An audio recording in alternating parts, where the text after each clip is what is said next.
Chef Lauren Lawless here. Welcome to my kitchen. Today on Flawless Cuisine, I'm going to show you guys how to make authentic albondigas. Now, I grew up eating this dish. My grandmother always made it for me when I was a kid.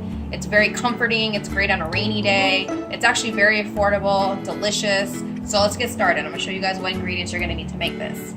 So for the meatballs right here, I have about 1 pound of ground beef. Now you can use ground turkey, ground chicken, whatever you prefer. I'm using 80-20. I like a little bit of fat in it.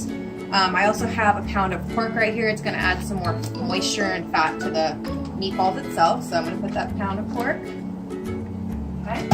And then you're also going to want to use, I use Boil in a Bag by Uncle Ben's. It's quick and easy, but you're going to want to use some cooked rice in this. Some people do use uncooked rice, but I prefer cooked rice. You're also going to want to add some onion to it, cumin, some seasoning, and then we're going to form the meatballs. But let's go ahead and get started on the actual broth of the soup. So I have 3 large tomatoes here. I'm going to chop these tomatoes up. And I have a cast iron skillet on heat right now. Let me turn this thing up. And we're actually going to get a nice char on the tomatoes. We're getting a nice char on the onions. I also have some serrano peppers, gonna add some nice heat to it. So let's get these chopped up. And you can do them in big dices if you want. We don't want to burn the vegetables, but we do want to get a nice char. It's gonna give a lot of flavor to the actual soup. So we're gonna take these, add these. Ooh, almost lost one there. Perfect. And then we're gonna get our serrano peppers and we're gonna cut out tops.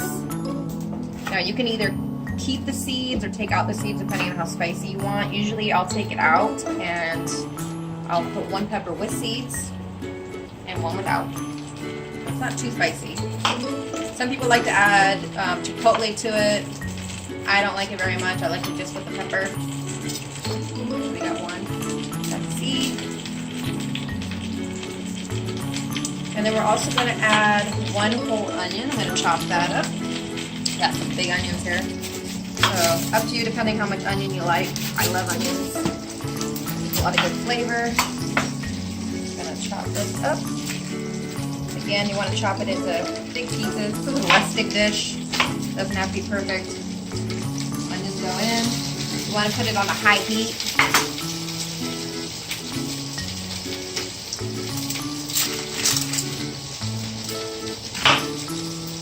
Alright, there we go. Now we're going to let this saute in the pan for a few minutes. And we're going to come right back. All this here back with Flawless Cuisine. So what I have over here for my albondigas, if you guys missed it, I have some tomatoes, onions, and serrano peppers charring in a cast iron skillet. I want to get a nice crust on the outside of them, but I don't want to burn them. A nice caramelization like that right there. Okay.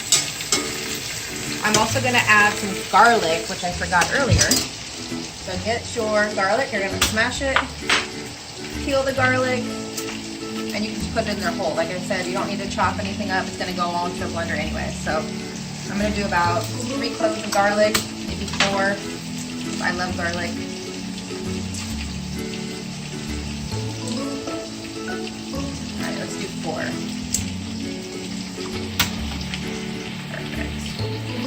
Alright, so while this cooks right here, I'm going to get started on my actual soup part. Okay, so I have 1 zucchini here.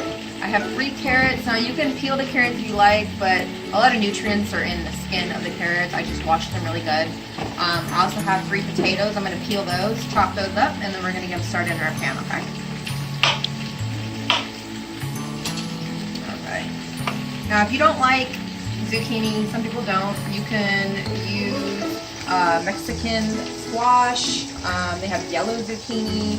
You can use any other vegetable you like. It wouldn't make it authentic, obviously, but you can put bell pepper in it. You can put broccoli, you know, whatever you prefer. Chop these up. Cut it in half. Oh, the last one there. All right, let's push that to the side.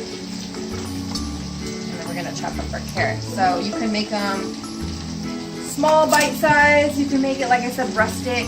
Do thick pieces. I'm probably going to do about the same size as my zucchini.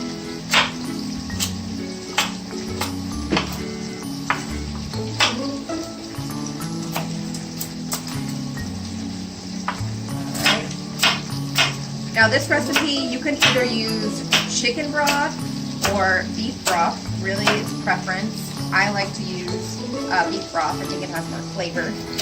And we are doing beef and pork meatballs. Alright, so we got our carrots cut up, we got our zucchini cut up. I'm going to go ahead and peel these potatoes, chop them up, come right back, and I'll show you guys what's next.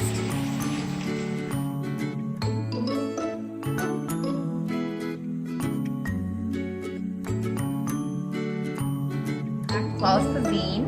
So right now what I have is my stock coming to a boil. I have all my vegetables in there, my potatoes, my zucchini, I have carrots in there. I have my meatballs right here. So once this comes to a simmer, you're gonna want to pop in your meatballs. And again, these are pork and beef. I have some cooked rice in these, lots of seasoning. And I also did add another cup of water while you guys were gone. And I added some more beef bouillon, a couple tablespoons. Again, you're just gonna want to taste it as you go. All right, so we're gonna add some more meatballs in here. And we're gonna let this simmer for about, I'm gonna say 20 to 30 minutes until your potatoes are nice and tender and your meatballs are cooked through. So come back in about 20 minutes.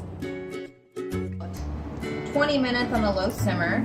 I checked my potatoes, they are ready to go, meatballs are cooked through, so we're gonna go ahead and serve this up now. Before I serve it up, I do want to let you guys know I did add a little bit of chili powder to it. I added a little bit more cumin, I added a little bit more salt, and I also added some garlic powder. So again, you're gonna want to season as you go. Look at that. Nice, thick, beautiful broth. Perfect meatballs, look at those. Beautiful. Yum. Alright, let's make sure we get some potatoes in there, because I love potatoes.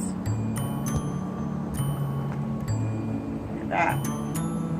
Alright, and then we are going to garnish this with a little bit of cilantro and a fresh squeeze of lime. Alright. There you guys have it. There is my grandma's albondigas.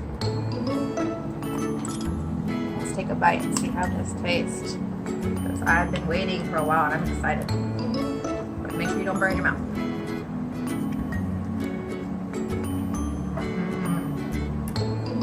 So good. Make sure you guys get the recipe. Go to my website, www.flawlesscuisine.com. See you guys next week.